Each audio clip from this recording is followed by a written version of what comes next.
ಎಲ್ಲರಿಗೂ ನಮಸ್ತೆ. ಪದೇ ಪದೇ ನಿಮ್ಮ ಮಕ್ಕಳಿಗೆ ಶೀತ, ಕೆಮ್ಮು, ಜ್ವರ ಸಮಸ್ಯೆ ಕಾಡ್ತಾ ಇದೆಯಾ? ನಿಮ್ಮ ಮಕ್ಕಳಲ್ಲಿ ರೋಗನಿರೋಧಕ ಶಕ್ತಿ ಕಡಿಮೆಯಾಗಿದೆಯೇ? ನಿಮ್ಮ ಮಕ್ಕಳಿನ ಅರಿವಿನ ಸಾಮರ್ಥ್ಯ ಕಡಿಮೆಯಾಗಿದೆಯೇ? ಕೋಪಿಸಿಕೊಳ್ಳುವ ಗುಣ ನಿಮ್ಮ ಮಕ್ಕಳಲ್ಲಿ ಇದೆಯೇ?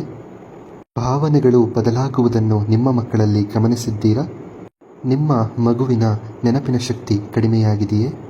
ನಿಮ್ಮ ಮಕ್ಕಳು ಆತಂಕ ಮತ್ತು ಒತ್ತಡದಿಂದ ಬಳಲ್ತಾ ಇದ್ದಾರಾ? ಯಾವುದೇ ರೀತಿಯ ಅಜೀರ್ಣ ಸಮಸ್ಯೆಯಿಂದ ಬಳಲ್ತಾ ಇದ್ದಾರಾ? ಇಲ್ಲಿದೆ ನೈಸರ್ಗಿಕ ಪರಿಹಾರ. ಬ್ರಾಹ್ಮಿ, ಶಂಖಪುಷ್ಪಿ, ವಾಚ, ಅಶ್ವಗಂಧ, ಅಲೋವೆರಾ ಹಾಗೂ ಕೇಸರಿ ಈ 6 ನೈಸರ್ಗಿಕ ಗಿಡಮೂಲಿಕೆಗಳಿಂದ ತಯಾರಾದ ವೆಲ್ ಕಿಡ್ಸ್ ಹರ್ಬಲ್ ಟಾನಿಕ್. ಪ್ರತಿದಿನ ಬೆಳಗ್ಗೆ ಮತ್ತು ಸಂಜೆ 5 ml ಟಾನಿಕ್ ಅನ್ನು 20 ml ನೀರಿನೊಂದಿಗೆ ಸೇವಿಸುವುದರಿಂದ ನಿಮ್ಮ ಮಕ್ಕಳ ಒಟ್ಟಾರೆ ಆರೋಗ್ಯ ಮತ್ತು ಯೋಗಕ್ಷೇಮ